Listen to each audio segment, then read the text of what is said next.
Exam शास्त्र channel पर आप सभी का हार्दिक स्वागत है। हम पढ़ रहे हैं स्वर के बारे में। स्वर की आज चौथी क्लास है।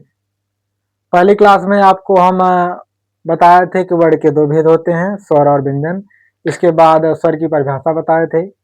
दूसरी क्लास में आपको हम बताए थे कि स्वर के भेद हम कितने प्रकार से कर सकते हैं। और तीसरी क्लास में हम बताए थे कि उच्चारण समय के आधार पर स्वर के भेद। अब आज आपको हम बताएंगे कि ओष्ठाकृत के आधार पर स्वर के जो भेद हैं। तो आइए हम इसे देख लेते हैं। कल हम बताए थे उच्चारण समय के आधार पर स्वर के जो भेद था। आज ये दूसरा है, ओष्ठाकृत के आधार पर। ओष्ठाकृत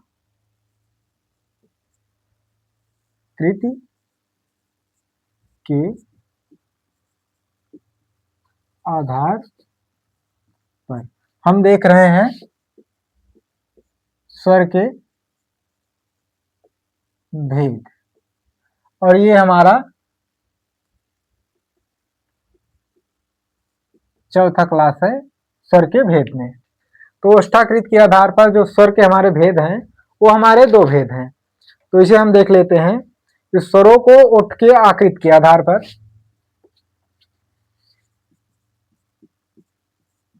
स्वरों को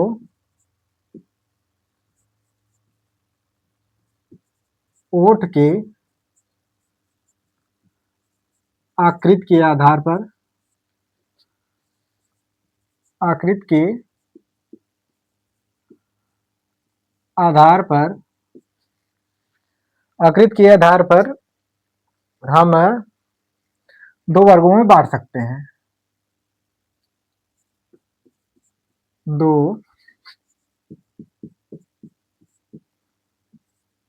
वर्गों में बांटा गया है, बांट सकते हैं। पहला जो है और दूसरा, पहला हमारा है आवृत्ताकार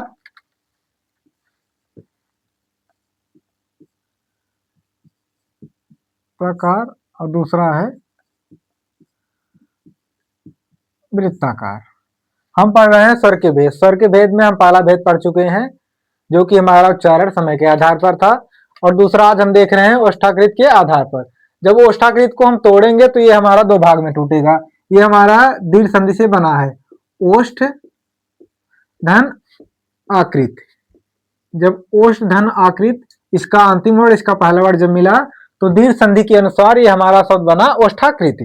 तो ओष्ठ के आकृत के आधार पर जो हमारे इसके स्वर के भेद हैं वो दो भेद होते हैं। पहला है आवृत्तमुखी, दूसरा है वृत्तमुखी। अब आवृत्तमुखी के बारे में जान लेते हैं, इसके बाद वृत्तमुखी के बारे में जानेंगे। तो सबसे पहले हम जान लेते हैं आवृत्तमुखी के बारे में। पहला जो हमारा है आवृत्तमुखी या आवृत्ताकार। इसकी जो परिभाषा है, वे स्वर जिनका उच्चारण करते समय, वे स्वर जिनका उच्चारण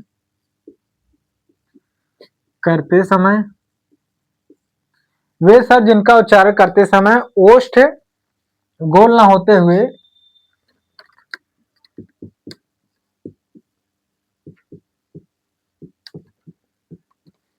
होते हुए अपितु फैल जाता है, अपितु फैल जाता है। हम देख रहे हैं पहला आवृत्ताकार यानी आवृत्तामुखी, इसको हम आवृत्तामुखी भी कहते हैं। और वे स्वर जिनका उच्चारण करते समय ओठ गोल ना होते हुए अपितु फैल जाता है, यानी वे स्वर जिनका उच्चारण करते समय ओठ हमारा गोलाकार ना होकर के फैल जाता है, उसे हम आवृत्ताकार कहते हैं। अब ये कौन कौन से स्वर हैं उसे हम देख लेते हैं। इसमें हमारा जो है ह्रस्व अ, दीर्घ अ और ह्रस्व ई, दीर्घ ई और ए, ऐ और री। हमारे इतने स्वर जो हैं ये हमारे अवृत्ताकार हैं। इनका जो उच्चारण किया जाता है वो उस समय हमारा जो ओठ की आकृति यानी जो हमारी बनावटी जो संरचना रूपरेखा होती है ओठ की, वो हमारा गोलाकार ना होकर के फैल जाता है। इन जो हमारे ह्रस्व आ हैं और दीर्घ ह्रस्व ई और दीर्घ ई, ए, ऐ और री, इनका जब हम उच्चारण करते समय जो हमारा ओठ का रूप होता है वो हमारा गोलाकार ना होकर के फैल जाता है, इसलिए हम इसे अवृत्ताकार कहते हैं। वे सर जिनका उच्चारण करते समय ओठ गोल ना होते हुए अपितु फैल जाता है उन्हें हम अवृत्ताकार कहते हैं। अवृत्ताकार को हम अवृत्तामुखी, इसे हम ऊपर देख लेते हैं।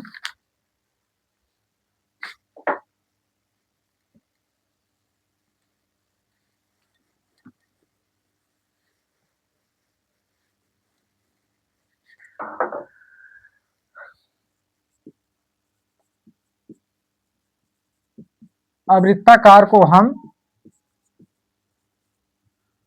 अवृत्तामुखी, अवृत्तामुखी और प्रशिस्वर, प्रशिस्वर और इसे हम आवर्तुलाकार,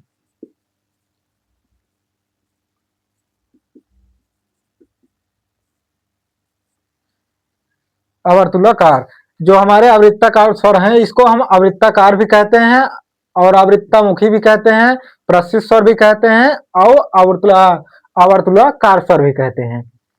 इसके इतने नाम है, इसके इतने और नाम है आर के। अब हम देखेंगे वृत्ताकार। अवृत्ताकार के बारे में हमने पढ़ा कि वे स्वर जिनका उच्चारण करते समय यानी जिसको बोलते समय हमारा जो ओठ की आकृति यानी जो ओठ की हमारी रूपरेखा होती है वो हमारा गोलाकार ना होकर के फैल जाता है, उसे हम अवृत्ताकार कहते हैं। अब हम जानेंगे वृत्ताकार। ये तो हमारा था अवृत्ताकार, अब जानेंगे हम वृत्ताकार के बारे में।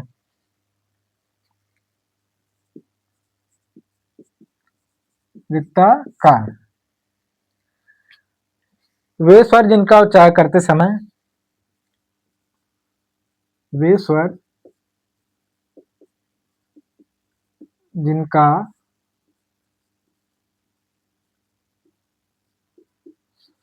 उच्चारण करते समय ओठ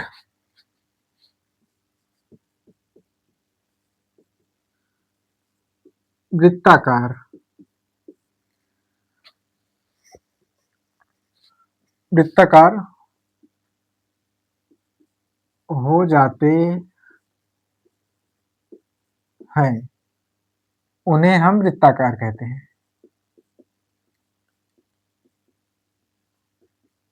वृत्ताकार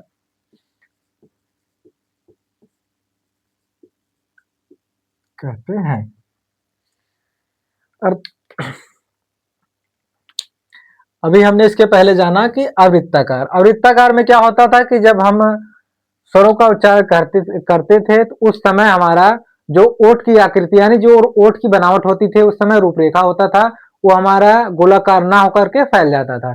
अब हम वृत्ताकार पढ़ रहे हैं, वे स्वर जिनका उच्चारण करते समय ओठ हमारा वृत्ताकार यानी गोलाकार हो जाए, गोलाकार हो जाए उन्हें हम वृत्ताकार कहते हैं। तो अब वो कौन कौन से स्वर हैं उसे हम देख लेते हैं। वो हमारा ह्रस्व उ और दीर्घ उ और ओ, आओ और हमारा ये आगत स्वर जो है ये, इतने स्वर जो हमारे हैं ये हमारे वृत्ताकार हैं। इनका जब हम उच्चारण करते हैं तो ये हमारा जो ओठ की आकृति बनती है वो हमारा गोलाकार बनती है और ये हमारे वृत्ताकार स्वर हैं। अवृत्ताकार स्वर में क्या होता था कि उसमें जो उस समय जब हम उच्चारण करते थे उस स्वर का तो हमारा जो ओठ की आकृति बनती थी वो हमारा गोलाकार ना होकर के फैल जाती थी। और जो हमारा वृत्ताकार है इसमें जो हमारे स्वर हैं इनका उच्चारण करते समय जो हमारा ओठ की आकृति, ओठ की जो बनावट होती है वो हमारा वृत्ताकार होता है, यानी गोलाकार होता है। इसे और इसको हम वृत्ताकार और इसके जो अन्य नाम हैं ये वो वृत्ताकार, और इसके बाद इसको हम वृत्तामुखी और वृत्तमुखी, इसके बाद वर्तुल और गोलाकार, गोलाकार स्वर, ये हमारे वृत्ताकार के अन्य नाम हैं। वृत्ताकार के जो हमारे अन्य नाम हैं वो वृत्ताकार, इसके बाद वृत्तमुखी और वर्तुल और गोलाकार, इसके अन्य नाम हैं। तो आज हम स्वर के भेद में दूसरा भेद देखे, वो हमारा था कि ओष्ठ के आकृति के आधार पर, ओष्ठ के आकृति के आधार पर स्वर के दो भेद होते हैं। पहला था हमारा अवृत्ताकार और दूसरा था वृत्ताकार। अवृत्ताकार में वे स्वर जिनके उच्चारण में, जिसका उच्चारण करते समय हमारे ओठ की आकृति गोलाकार ना होकर के फैल जाती है, उन्हें हम अवृत्ताकार कहते हैं। उसमें हमारा ह्रस्व आ, दीर्घ आ और ह्रस्व ई, दीर्घ ई और ए, ऐ और री, वो हमारे ये इतने स्वर हैं जो हमारे अवृत्ताकार हैं। अवृत्ताकार में हमारे जो स्वर हैं वे स्वर जिनका उच्चारण करते समय हमारा ओठ जो है वो फैल ना करके वो गोला हो जाता है, उच्चारण करते समय वो गोला हो जाता है। तो वो हमारे जो ह्रस्व ई और ह्रस्व उ, दीर्घ उ, ओ और डॉक्टर वाला जो आगत स्वर है, इतने स्वर हैं जो हमारे वृत्ताकार हैं। वृत्ताकार के जो अन्य नाम है वो वृत्ताकार, वृत्तमुखी, वर्तुल और गोलाकार स्वर, ये वृत्ताकार के अन्य नाम हैं। तो ये कक्षा अगर आपको समझ में आए तो लाइक शेयर अवश्य करिए। आप लोग अगर शेयर नहीं करेंगे तो हमारी ये क्लासें अन्य किसी के पास नहीं पहुंचेंगी। जब आप शेयर करेंगे तो अन्य भी और लोग भी जानेंगे, और लोग भी पढ़ने का प्रयास करेंगे और हमसे जुड़ने का प्रयास करेंगे। और ये एग्जाम 7 चैनल आप सब्सक्राइब करिए ताकि प्रतिदिन आपके पास यह क्लास प्रतिदिन आपके पास पहुंचे और आप समय से इस क्लास को देखें और पढ़ें। अगर यह कक्षा अच्छी लगे तो लाइक शेयर सब्सक्राइब अवश्य करें। इसी के साथ धन्यवाद।